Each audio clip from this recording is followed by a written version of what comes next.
The injection of false signature evidence inside a television broadcast is not as difficult as one might think, as illustrated in January 2008 by a Czech team of hackers injecting a nuclear explosion over a live television feed, complete with the special effects of flash, fireball, and electromagnetic transmission interruption. The spoliation teams were facilitated by contract AMEC labor teams on the ground at the target sites, coordinating the rapid removal of evidence by mobbed-up labor union trucks with power-lock GPS tracking satellite systems. These satellite systems monitoring the disposal route to docks and fresh kills prevented both the loss of the cargo during removal from Ground Zero to NIST investigation teams, to prevent the discovery of girders showing thermite cutting charges used during the controlled demolition phase of the operation that would reveal the real reason buildings dropped into their own respective footprints. The infiltrated trucking company drivers and dispatchers, using GPS and likely radar-sat tracking, made sure unidentifiable human remains, building refuse, and dust containing the evidence of demolition explosive chemical byproducts made it to the garbage dump at Fresh Kills landfill on Staten Island, while evidence contained in the structural steel made its way quickly to ships carrying the girders to foreign smelters in India and Shanghai, China, two countries that illegally shipped demolition explosive chemical precursors into Iraq prior to 9/11 that were very likely used in New York City, at World Trade Center, and inside the weaponized Boeing aircraft drones.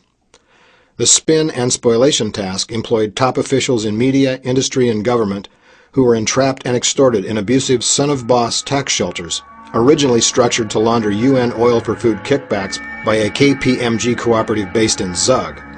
the same location of Pakistani and Saudi bank accounts that were used to transfer funds through UAE banks into American banks in the Strait of New Jersey, another client of KPMG, and Sunbank in Florida to finance the flight school training. These funds paid for Department of Transportation pilot's license for Saudi hit team members that could barely operate a single-engine Piper Cub, much less a 200,000-pound passenger jet,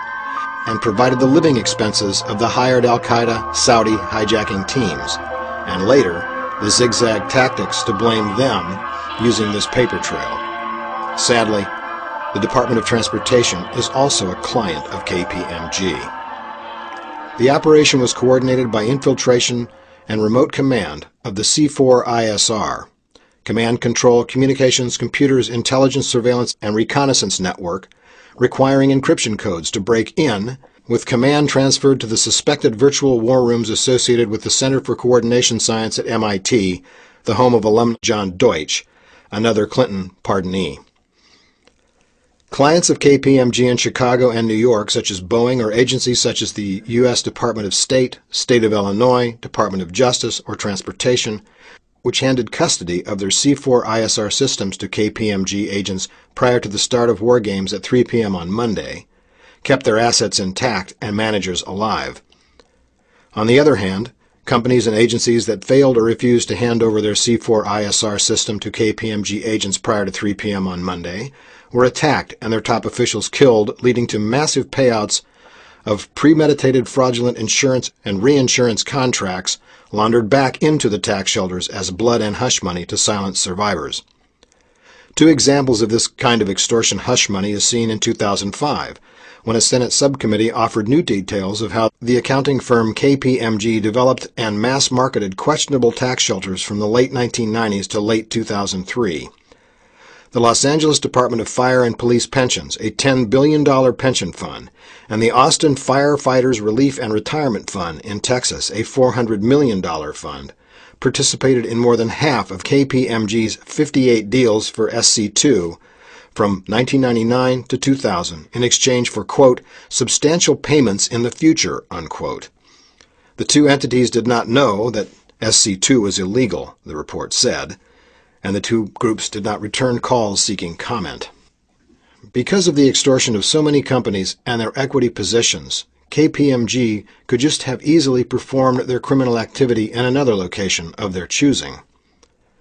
Historically, public perception has been easy to command by providing limits to the debate, such as that of guilt. Noam Chomsky has noted that, quote,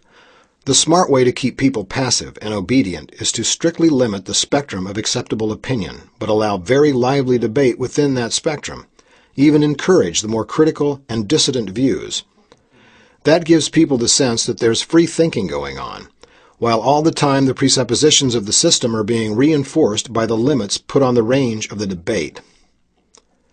More often than not, state-provided and approved debate topic limits take public attention away from the crimes of the times,